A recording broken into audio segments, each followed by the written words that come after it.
नमस्कार, जोहार। मैं संजय और आप देख रहे हैं न्यूज़ झारखंड। चलिए जानते हैं सुबह से लेकर शाम तक की तमाम बड़ी खबरों को।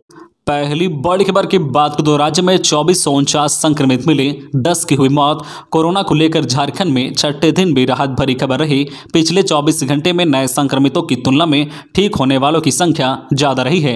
राज्य में पिछले 24 घंटे में 2449 नए संक्रमित मिले हैं और 4283 स्वस्थ हुए हैं। हालांकि 10 लोगों की मौत हो गई है। फिलहाल राज्य में कोरोना के कुल एक्टिव केस की संख्या 25,578 है। सबसे अधिक 757 संक्रमित रांची में मिले हैं। वहीं पूर्वी सिंहभूम में 474, सिमडेगा में 131, धनबाद में 124 व दुमका में 211 कोरोना संक्रमित मिले हैं। हालांकि पिछले 24 घंटे में 10 लोगों की मौत हुई है, जिसमें पूर्वी सिंहभूम में 5, धनबाद में 2, गुमला में 1, जामताड़ा में 1 और पश्चिमी सिंहभूम में 1 कोरोना संक्रमित की मौत हो गई है। अगली बड़ी खबर की बात करें तो झारखंड में सुबह शाम बढ़ी कनकनी, कल से बारिश के आसार।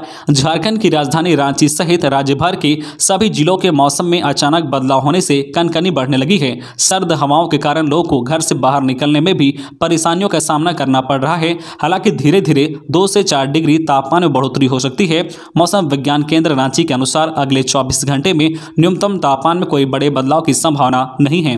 इधर मौसम वैज्ञानिकों की माने तो कल 22 जनवरी को रांची के अलावा झारखंड के उत्तरी मध्य भाग में कहीं कहीं हल्की बारिश हो सकती है, जबकि 23 जनवरी को झारखंड के उत्तरी और मध्य भाग में कहीं कहीं गर्जन और वज्रपात के साथ ओलावृष्टि की भी संभावना है। मौसम विभाग की रिपोर्ट के अनुसार राजधानी रांची के आसपास के क्षेत्रों के साथ झारखंड के विभिन्न जिलों में लगातार 2 दिनों तक हल्की बारिश हो सकती है।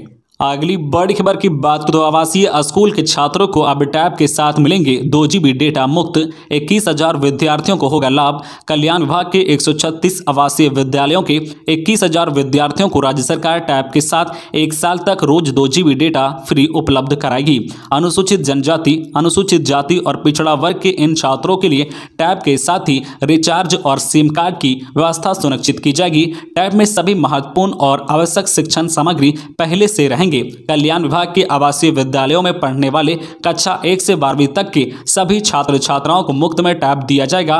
टैब, सिम कार्ड व 12 महीने के डेटा रिचार्ज पर राज्य सरकार लगभग 26.25 करोड़ रुपए खर्च करेगी। 12 महीने के लिए न्यूनतम 2 GB प्रतिदिन डेटा रिचार्ज व सिम कार्ड के लिए जिला कल्याण पदाधिकारियों को राशि उपलब्ध कराई जाएगी। जिला कल्याण पदाधिकारी स्थानीय स्तर पर नेटवर्क की व्यवस्था के आधार पर विद्यार्थियों को सिम कार्ड उपलब्ध कराएंगे। अगली बड़ी खबर की बात करें तो माओवादियों की बंदी को लेकर झारखंड में अलर्ट। भाकपा माओवादियों ने पोलित ब्यूरो सदस्य प्रशांत बोस व सेंट्रल कमेटी सदस्य शीला मरांडी की रिहाई को लेकर प्रतिरोध सप्ताह मनाना शुरू कर दिया है। आज 21 से 26 जनवरी तक माओवादी प्रतिरोध सप्ताह मनाएंगे। इसके बाद 27 जनवरी को बिहार व झारखंड बंद बुलाया है। इस दौरान पुलिस कैंप, सुरक्षा बलों के पोस्ट, पिकेट आदि को निशाना बनाए जाने की संभावनाओं को देखते हुए IG अभियान अमोल वी होमकर ने सभी जिलों को विशेष सतर्कता बरतने का आदेश दिया है। आशंका है कि प्रतिरोध सप्ताह के दौरान माओवादी आम लोगों को SPO करार देकर हत्या, पुलिया या रेलवे ट्रैक को उड़ाने, विकास योजनाओं को बाधित करने जैसी घटनाओं को अंजाम दे सकते हैं। इसी के लिए सभी जिलों को अलर्ट किया गया है। खबरों में आगे बढ़ने से पहले आपसे रिक्वेस्ट है कि अगर आप चैनल को सब्सक्राइब नहीं किए हैं तो प्लीज चैनल को सब्सक्राइब करके बेल आइकन प्रेस कर दे, जिससे आपको झारखंड की हर छोटी बड़ी खबर का अपडेट आप तक पहुंचता रहे। चलिए बढ़ते हैं खबरों की ओर। अगली बड़ी खबर की बात करें तो कब होगी जैक मैट्रिक व इंटर की परीक्षा? अगले हफ्ते की बैठक में लिया जाएगा फैसला।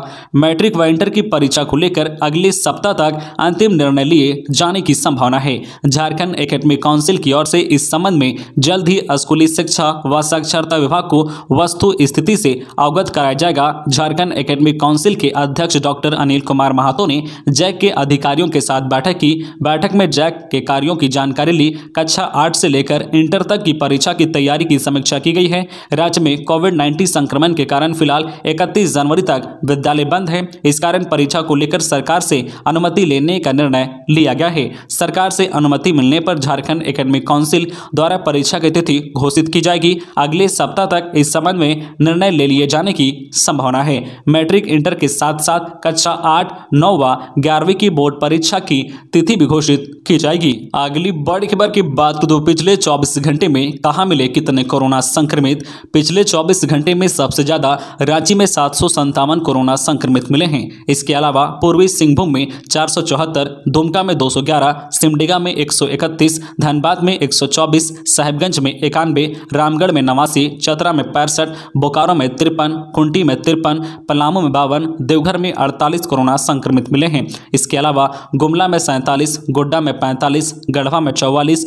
लोहरदगा में 39, पश्चिमी सिंहभूम में 31, सरायकेला में 23, हजारीबाग में 20, कोडरमा में 20, जामताड़ा में 10, गिरिडीह में 9, लातेहार में 9 और पाकुड़ में सबसे कम 4 नए कोरोना संक्रमितों की पहचान हुई है। अगली बड़ी खबर की बात करें तो जेपीएससी मेंस परीक्षा स्थगित करने की अपील। झारखंड लोक सेवा आयोग की 7वीं से 10वीं संयुक्त सिविल सेवा की मुख्य परीक्षा 28 से 30 जनवरी तक होनी है।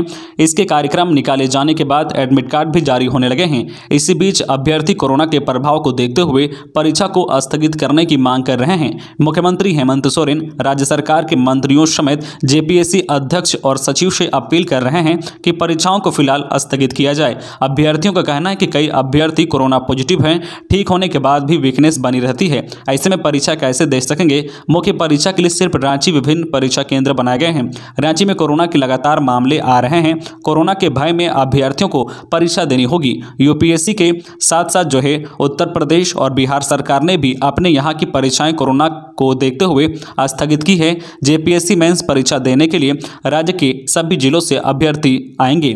अगली बड़ी खबर की बात करें तो पेट्रोल सब्सिडी योजना। झारखंड में सीएम सपोर्ट ऐप लॉन्च होने के 24 घंटे के अंदर आए कितने आवेदन। झारखंड के मुख्यमंत्री हेमंत सोरेन द्वारा राष्ट्रीय खाद्य सुरक्षा योजना अथवा झारखंड राज्य खाद्य सुरक्षा योजना से आच्छादित गरीब लोगों को उनके 2 पहिया वाहन के लिए पेट्रोल सब्सिडी योजना के तहत लाभ देने के लिए सीएम सपोर्ट ऐप लॉन्च करने के साथ ही राशन कार्डधारियों की सकारात्मक प्रतिक्रिया सामने आने लगी है। 24 घंटे के अंदर 16,000 आवेदन आ चुके हैं।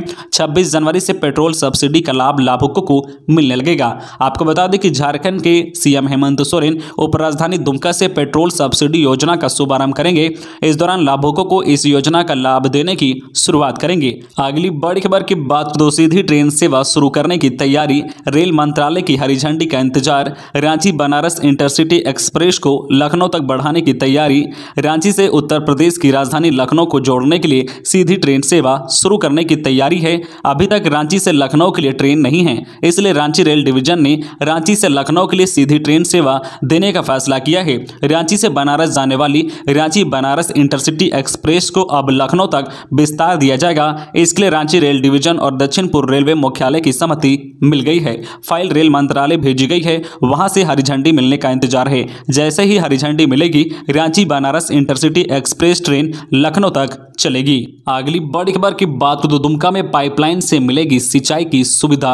दुमका में मसालिया एवं रानीश्वर प्रखंड के आसिंग भूभाग में भूमिगत पाइपलाइन के माध्यम से सिंचाई सुविधा उपलब्ध कराई जाएगी। राज्य सरकार ने इस योजना के लिए 1204.37 करोड़ रुपए के परिकलन को प्रशासनिक स्वीकृति प्रदान कर दी है। 19 जनवरी को हुई कैबिनेट की बैठक में भी इसकी मंजूरी दी गई है। इस योजना के तहत मुरगुनी ग्राम के समीप नदी के दोनों तरफ बांध का निर्माण कर जलमग्न क्षेत्र को कम से कम रखते हुए बराज का निर्माण कराया जाएगा एवं पंप मोटर से पानी लिफ्ट कर पाइपलाइन के माध्यम से सिंचाई क्षेत्र वार में सिंचाई सुविधा उपलब्ध कराई जाएगी। यदि कभी अधिक वर्षा की वजह से खेतों में जल की आवश्यकता सीमित पड़ेगी तो ऐसी स्थिति में जल जो है डाइवर्ट कर नजदीक के तालाबों में भरने का प्रावधान किया गया है। इस योजना को 3 वर्षों में पूरा करने का लक्ष्य रखा गया है। योजना से मसालिया प्रखंड के 204 गाँव तथा रानीश्वर प्रखंड के 72 गाँव के 22.283 हेक्टेयर कृषि भूमि में खरीफ सिंचाई की सुविधा उपलब्ध कराई जाएगी। अगली बड़ी खबर की बात तो उपलब्धि। हजारीबाग की जरबा पंचायत को देश में 3रा स्थान। हजारीबाग के चुरचू प्रखंड की जरबा पंचायत ने बड़ी उपलब्धि हासिल की है। सांसद आदर्श ग्राम योजना के तहत चयनित देश भर की 235 ग्राम पंचायतों के लिए ग्रामीण विकास मंत्रालय की ओर से जारी की गई रैंकिंग में इस पंचायत को देश भर में 3रा स्थान मिला है। यह सिर्फ हजारीबाग ही नहीं बल्कि पूरे राज्य के लिए गौरव की बात है। प्रखंड झारखंड की रसंगा पंचायत पहले जबकि 87.64 अंक के साथ केरल के मलप्पुरम जिले के पुनामी प्रखंड की वेलियानकोट पंचायत दूसरे स्थान पर है। जरबा को 86.34 अंक मिला है। जरबा का चयन सांसद आदर्श ग्राम के रूप में 2014 में हुआ था। सांसद जयंत सिन्हा ने प्रतियोगिता के माध्यम से इसका चयन किया था। अगली बड़ी खबर की बात करें तो धान खरीद में सरकार फिर हुई फिसड़ी साबित। भाजपा के प्रदेश महामंत्री आदित्य साहू ने धान खरीद मामले में हेमंत सरकार पर हमला बोला है। उन्होंने कहा है कि अब उन किसानों का क्या होगा जिनका फसल सड़ गया है, बर्बाद हो गया है। धान खरीद में सरकार फिसड़ी साबित हुई है। उन्होंने कहा है कि झारखंड की सत्तारूढ़ कांग्रेस झामुमो की सरकार में किसानों का हाल बेहाल है। आदित्य ने कहा है कि धान खरीद में हेमंत सरकार की लापरवाही के कारण किसान परेशान हैं। उन्होंने कहा है कि पिछले वर्ष किसानों द्वारा विक्रय किए गए धान का भुगतान नहीं हो पाया है। किसान राज्य सरकार की उदासीनता के कारण सस्ते भाव में बिचौलियों को धान बेचने को मजबूर हैं।